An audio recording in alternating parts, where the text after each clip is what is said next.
মুক্তিযোদ্ধারা যে দেশটা সৃষ্টি করেছে এই স্বীকৃতি তাদের কোনো বক্তব্যে দেখতে পাচ্ছি না। এই স্বীকৃতি আমরা পরোয়া করি না। বাংলাদেশের সাধারণ মানুষ জানে ৭১ সালে কারা বাংলাদেশ সৃষ্টি করেছে। কোন রাজনৈতিক দল নয়, ছাত্র যুবক সাধারণ মানুষ এই দেশটি সৃষ্টি করেছে। ১৯৭১ মহান মুক্তিযুদ্ধ ছিল সাধারণ মানুষের যুদ্ধ, কোন রাজনৈতিক দলের যুদ্ধ নয়। এবং এই যুদ্ধ ছিল গণতন্ত্র প্রতিষ্ঠার জন্য যুদ্ধ। আজকে তো গণতন্ত্র নাই দেশে। আওয়ামী লীগ গণতন্ত্রকে বিতাড়িত করেছে।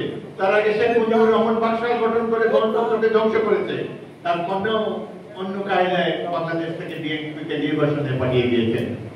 অবশেষে আল্লাহর রহমতে বিএনপি এবং বিরোধী দলসমূহ এবং ছাত্রদের কঠিন সংগ্রামের ফলে আজকে আবার মুক্ত পরিবেশে আমরা আবার শ্বাস প্রশ্বাস নেওয়ার সুযোগ পেয়েছি।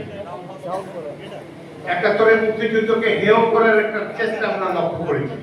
তার কারণ হলো বর্তমানে এই যে তত্ত্বাবধায়ক সরকার, অন্তর্বর্তীকালীন সরকার এবং যারা ক্ষমতাসীন আমরা সমাজের প্রতিবদ্ধশালী অংশ, এরা তো মুক্তিযুদ্ধে অংশগ্রহণ করে নাই এবং এদের অনেকে মুক্তিযুদ্ধের বিরুদ্ধে ছিল, তাই তারা মুক্তিযুদ্ধকে ভুলিয়ে দিতে চায়।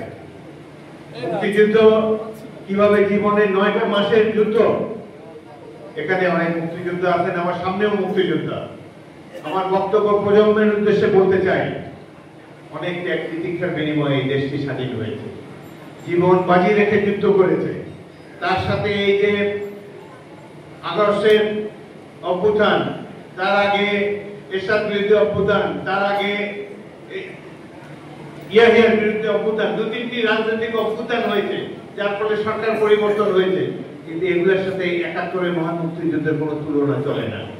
৭১ মুক্তিযুদ্ধ একটা নতুন দেশ সৃষ্টি করেছে, আপনারাই সৃষ্টি করেছেন সেই দেশ। এই দেশের জন্য রয়েছে অদ্ভুত সম্ভাবনা।